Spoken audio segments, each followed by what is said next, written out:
I feel like a lot of people, like, outside of their parents also leave the church because of, like, a way someone treated them or someone has said to them before. So I think... Action. Hey guys, welcome back to Keeping It 99. Here with another episode in a special location and with a special guest. Thank you, Becca, for coming on the podcast. You're welcome.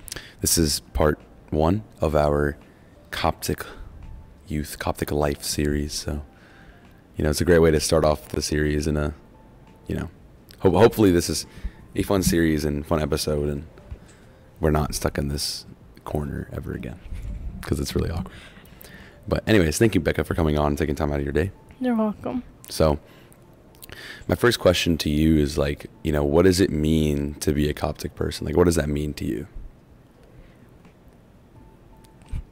Like, Can you, sorry. I can't. Why is it weird like hearing yourself or something? Like, It is weird hearing myself, but I have to think of the question.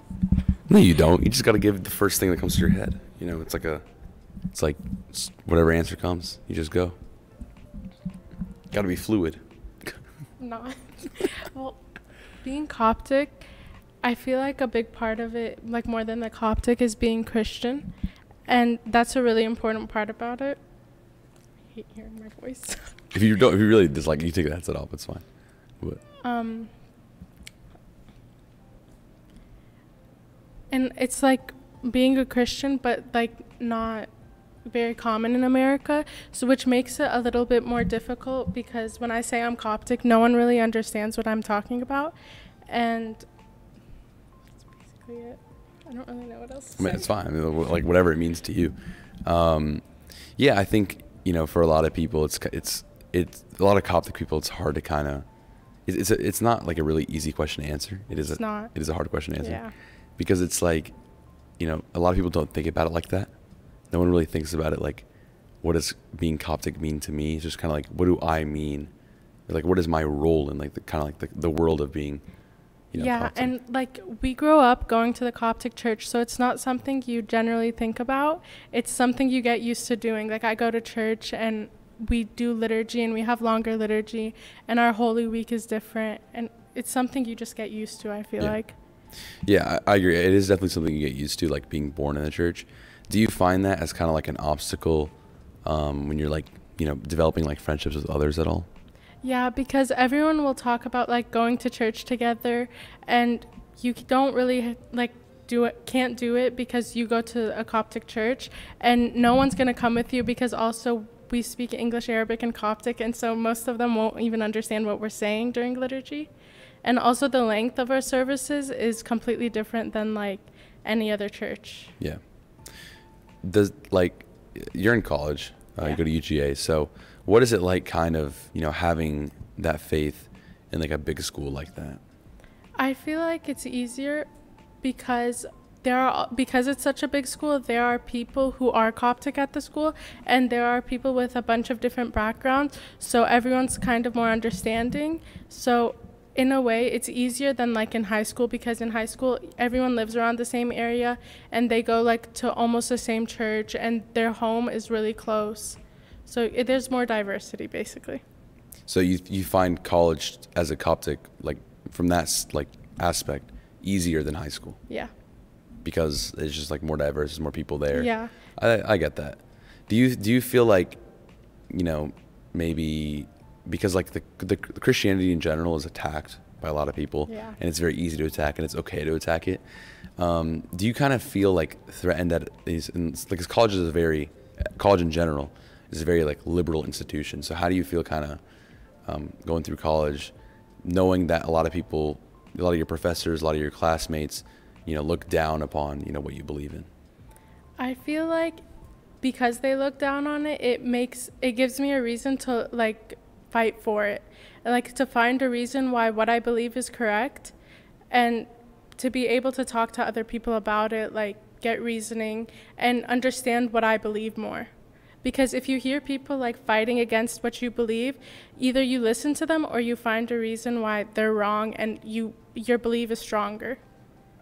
Yeah, I agree, because I think when it comes for a lot of people being Coptic, there's a pride in it.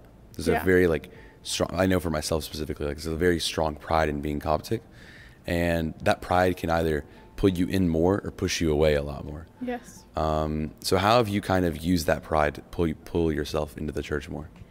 I feel like once I started college, like as a freshman, it did not pull me into the church more. I feel like I kind of backed away because it was different and no one else was really doing it. And I felt like I wasn't close enough to the church, and there wasn't a reason for me to be close enough for the church for me to like have pride in being Coptic.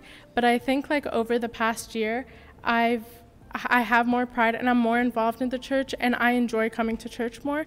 So, and I feel like that happened because I was able, like through college, to see different like denominations and just different people and how they act versus like how I was raised through the church. So how did, like more specifically, like how did those interactions with other people like pull you, like what about those interactions kind of pulled you in?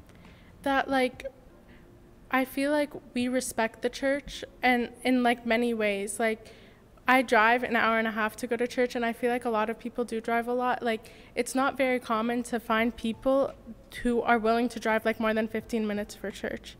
And so like I feel like we respect the church and we want to come to church, even though like a lot of people will be like, oh, the service is really long, like I could never like be in a liturgy for how long ours is. We still like want to. That's interesting. I also, like, me personally, like the liturgy being a long thing, I think it's something that as Coptic people in America, we kind of like overblow, and we use that excuse so much, because if you really pay attention and you really follow along with it, it doesn't feel long at all. It feels like 10 minutes. And there's like a reason that it's so long. There's a purpose for every part of the liturgy. And if you understand the liturgy, it makes it go by a lot faster. Yeah. And an amazing book about the liturgy, I forgot the exact name. It's called like the Rites. It'll be on the screen somewhere. The Rites and something of the Coptic Orthodox Church by Bishop Mateos. It's translated from Arabic, but it goes through like step by step, and it like every single thing that we do in liturgy and why we do it. And it's like a page for like, you know, Abuna puts incense in the Sharia, and it's a page, right? And it's like a really in-depth. So that's a very good book if you want to read something about that.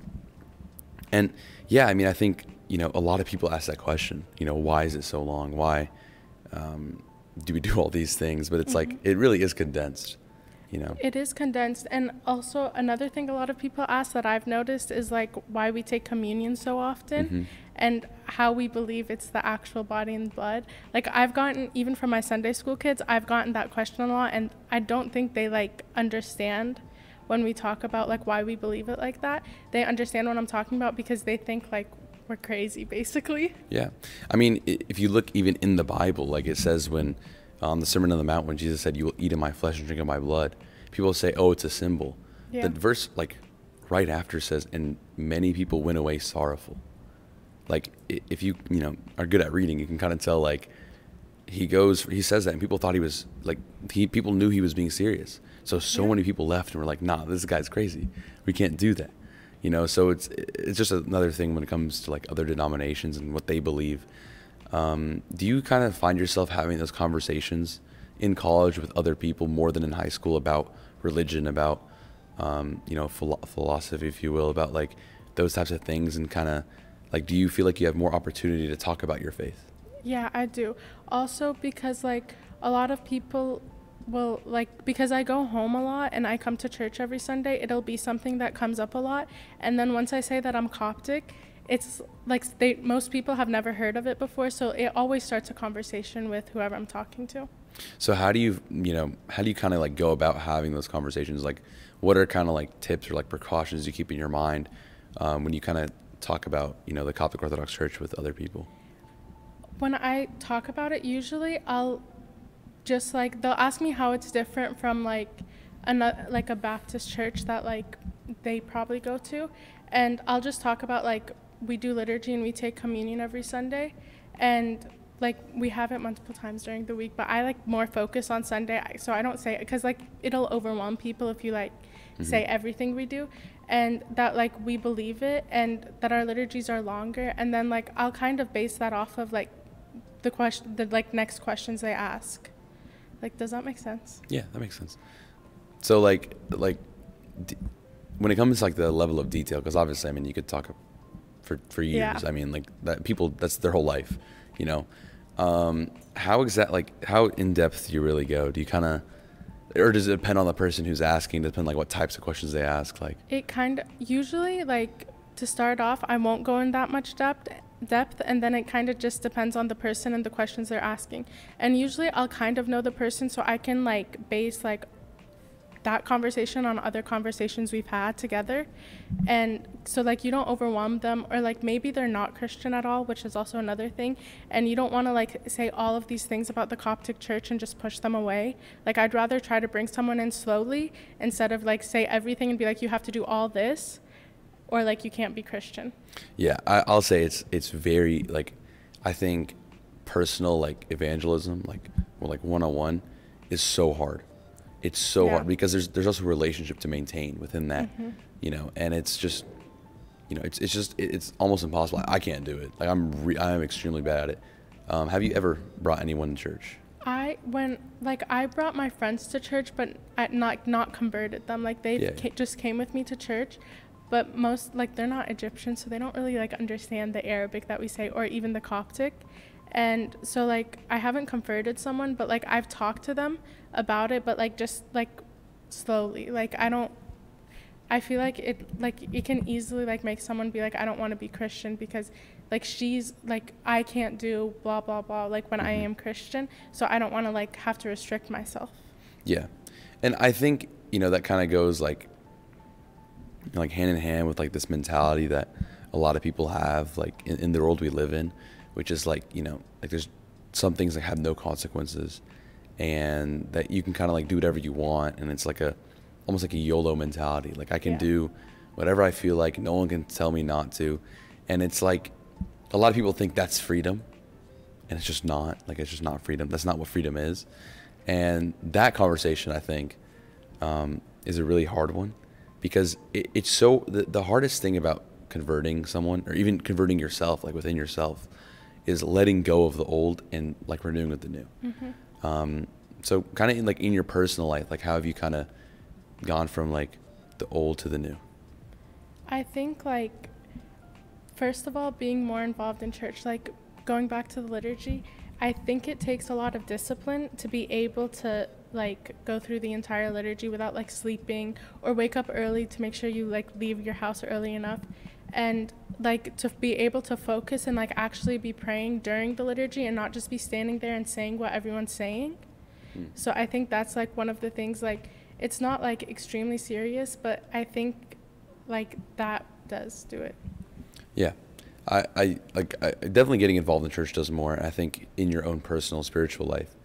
And I think there's almost like even like a time of life to do it. I think for all the people I've talked to, and myself included, it's like end of high school, beginning of college, like that's where, which is kind of weird, but that's like kind of where you either go from going through the motions to either really taking it seriously or to just completely going away from it. Why do you think that is? I think it's because like before that you like go with your parents and like they're going every Sunday, so you go with them, which is going through the motions. Like you basically have to be there, and then Sunday school, your Sunday school servants will text you to make sure you go to church, or like to go out with you, and they'll talk to you about church and like your spiritual life. But then like starting end of high school is when we start serving, so you're gonna start or you don't, which either brings like serving brings you into church, and if you choose not to, it's like a way that you could leave church because you're not as involved. Like no one's counting on you to do stuff. And I feel like that's a big thing. And then like end of high school, beginning of college, a lot of people move away for college, so it's not really, you're not going to church with your parents anymore. It's more if it's like convenient for you, or if you can make yourself do it, which is where the discipline comes in, I think. And I think that's why like during that time, and you're starting to understand like what you can do and what you can't do. I feel like. Yeah, I think also like as well as like kind of like what you said, is a lot of people like when they're going through the motions, there's still like, I think even for us, like when we're going through the motions, like there are still instances where we kind of like feel God's presence, or we feel, you know, that what we're doing is real. Right? Obviously there's times of doubt, but there's sometimes where we feel it's real. I think kind of what makes that difference between whether you do make that like feel it's real at times or whether you don't, is kind of like the foundation that was built for you by your parents, you know, when you were younger. Yeah. And that's why, like, I think, you know, when you see people leave the church, you can always trace it back to their childhood. And I think as being, you know, like as you are in college, like obviously you have a lot of friends that, maybe not a lot, but you might have had some friends that have, you know, either like left the church or like came back. So how do you kind of deal with that? And is there any way you kind of try and, you know, bring them back, or like, you know, how do you deal with that? I feel like a lot of people, like outside of their parents, also leave the church because of like a way someone treated them or someone has said to them before. So I think a way to bring them back, like first of all, you have to know their experience. You have to know the reason they left or stopped coming, and like base it off of, have a conversation about that, and like motivate them to come, like offer to drive them, like go with them. If they don't understand something, like explain it to them. I think always helps people come back. Yeah, I think like obviously like I haven't really had friends that I've had friends that have kind of distanced themselves from the church. I haven't really experienced someone like actually just straight up leaving. I can imagine they're completely different experiences, but you know, something that I've kind of realized is that a lot of people that leave, it's not like they aren't Christian anymore, or like it's not like they like forget about God, you know, like they still pray, they still like read their Bible, but it's like they just don't want to be around some of the certain people, or you know, some of the stereotypes, stuff like that. And it's always a challenge because a lot of our church is culture. A lot of it is, you know, you have capital T tradition and lowercase t tradition, and for us that, you know, tradition that doesn't really matter, like we take pride in it, you know, because like we're Egyptian, and that's becoming from Egypt to America, that's kind of like what we hold on to. And so a lot of times it's very hard to kind of tell someone like, hey, like that stuff doesn't matter when everyone else acts like it matters.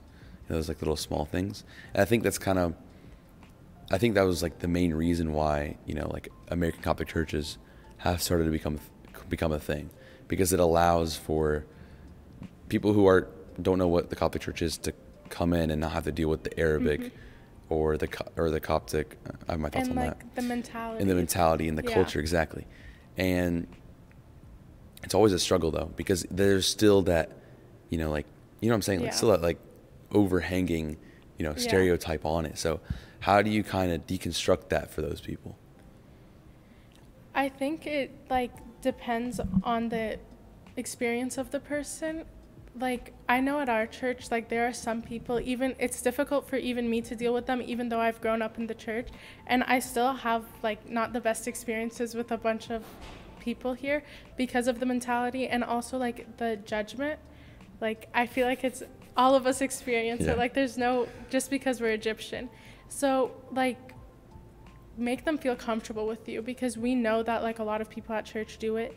And most of the time, I feel like people stop coming to church not because their relationship with God, but because of the people they're around, like the community of the church.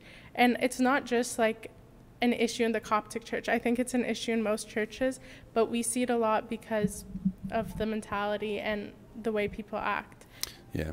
But I also think, you know, if you're someone who has left the church, or if you're someone who is like kind of distancing yourself, you have to realize that the church is not like it, like the church itself and the service itself and God itself, all of that is perfect, and all of that is completely sanctified, and everything is, you know, in order. But the people, like, we're not perfect, so we're gonna mess things up, we're gonna do things we shouldn't, but that doesn't define what the Coptic church as a whole is. You know, what the people who are members of it, you know, what they do, that's not what the church is. And I think a lot of people kind of forget about that. And people will stop coming to church because of like other people, which I don't think is a good idea, because I feel like I come to church to spend time with God. Like I can spend time with God outside of church, but everyone, like when I'm at church, everyone's praying. It's a community, and even though like I might not get along with everyone, it's still helpful. And like there are always people there that can guide you. Like you're not going to get along with everyone, but there are always people that can guide you. Yeah. And I think that, again, I honestly think it's kind of a selfish thing. Not, you know, to hate on people that do that, but I think like that's something that I've kind of realized. It's like a big difference between between like Coptic churches in Egypt and Coptic churches here in America is that in Egypt, everyone sees it as a community. Everyone sees it as a family. And that's why those like stereotypical mentality things aren't really an issue, because it's almost like within your own family. Yeah. You know, it's like you truly respect what these other people say. You truly respect what your friends say. Like you take it to heart, you know, you take it to like, yeah, like they really want the best for me. Whereas here it's almost like because of that mentality, because of like the culture here, and if you're born and raised here, it's like there's a disconnect in that culture. Yeah. And there's a lot of clashing between the two where it's like, you don't actually care about me, but you're sitting here judging me, you know? Yeah. And so I think like it's on both parties to kind of realize and understand that. So being in college, like, you know, and being like, is it first generation, second generation, whatever it is, being born here where your parents immigrated. What is that experience like, you know, kind of going to college with your parents not really going to college in America? I think going to college without my parents, like going to college made it a little bit more difficult because they didn't understand like the process of going to college and like moving away and everything. And it was like at the beginning, my first year, it was really difficult. And like there are still times that like I wish they went to college here, because like it would just make my life easier. Like outside of the like getting accepted academics, like grad school and everything, like outside of that, just like spending time there and like coming home and spending time with them, I feel like it's a really big thing because they feel like I don't spend time with them because I'm always at school, but at the same time they want me to study, so like it kind of contradicts.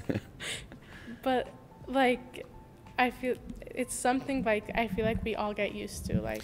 Yeah. And I also think it's something that like makes us a lot more independent, and something that makes us like kind of, because like, you know, I know a lot of friends from school that their parents like put their college list together, wrote some of their essays. Yeah. And it's like, for me, it's like, you know, like my parents didn't know what Common App was until after I submitted my applications. Neither did mine. So it's like, you know, like they don't really understand that stuff. And it's like my mom like, every single day asks me like, so like how does dorming work? Like every single day, like, when do you sign up for it? Or like FAFSA, my parents had no idea what it was until I did mine. Yeah, I'm lucky my dad does, you know, does that type of stuff, so he knows a lot of that. But there's just so many, like, I guess like holes of information. Yeah.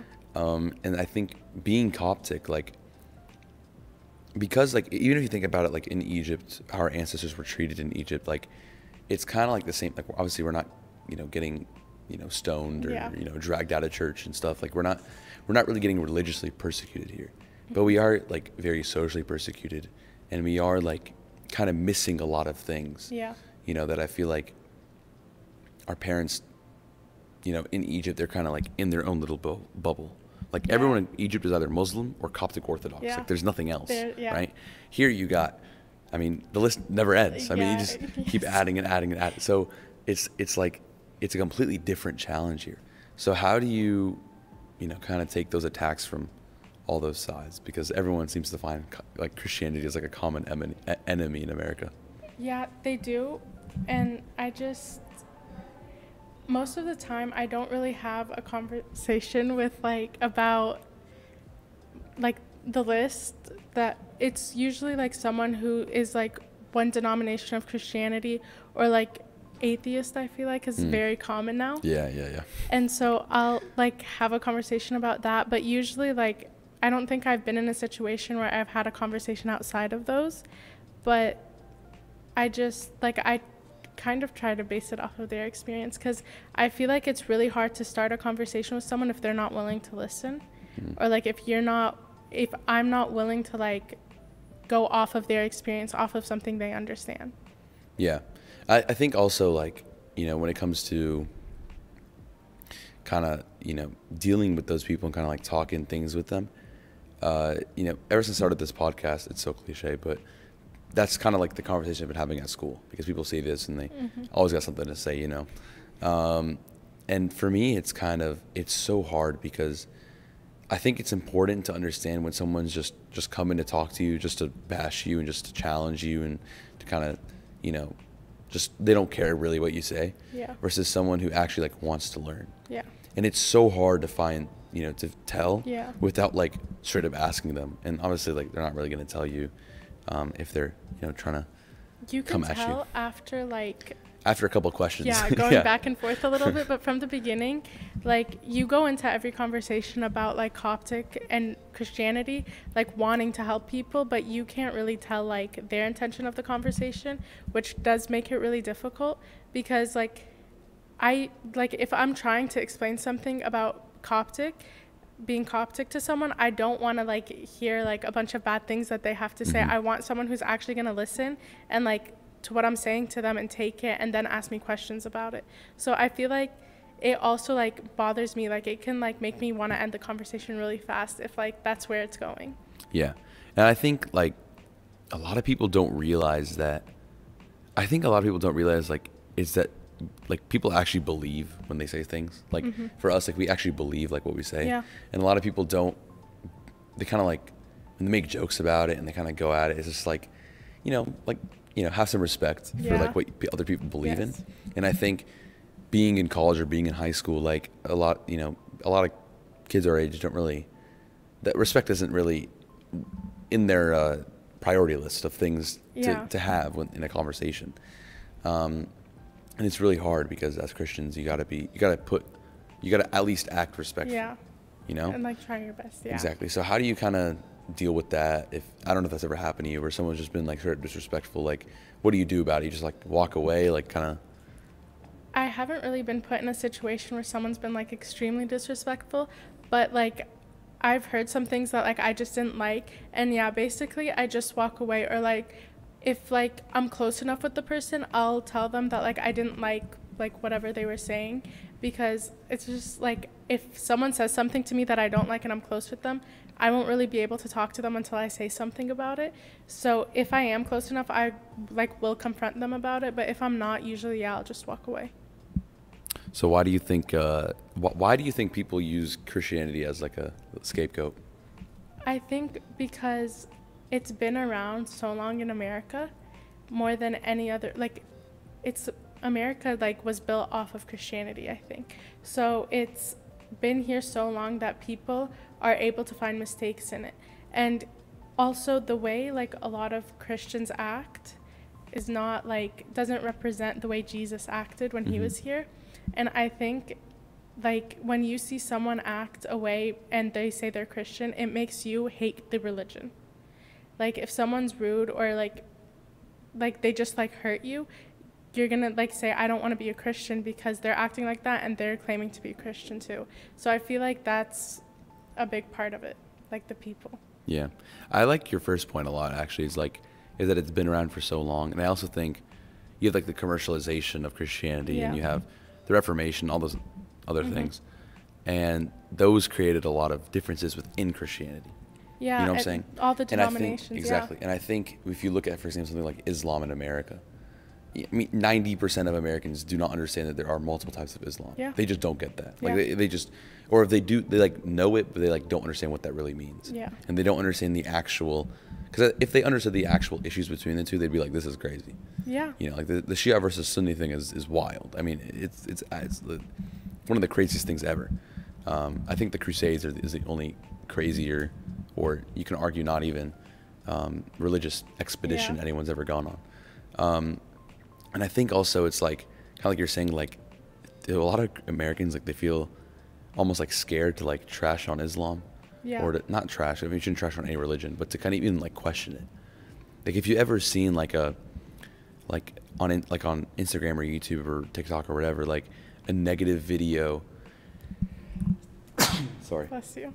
Like a negative video on Islam, it's like the comments are just flooded with like positive things, like no, Islam is great, no, like free Palestine. Like you can scroll for like 3 hours and you won't find anything negative. And then you see like a video of like Christians, like something bad, like, oh, look at these Christians are doing this, and the entire comments are like, yeah, they suck. It's like, how does, like, I don't know, that's a personal thing. I think that also goes back to like it being here for so long, and when you're used to something, like you are able to find issues in it. Like in anything in life, I feel like once you get used to having something around, you're able to like find issues in it, or like you just like something bothers you and like you just point it out all the time. So I feel like that's also another thing. People are so used to having Christianity around that they like try to find faults in it now.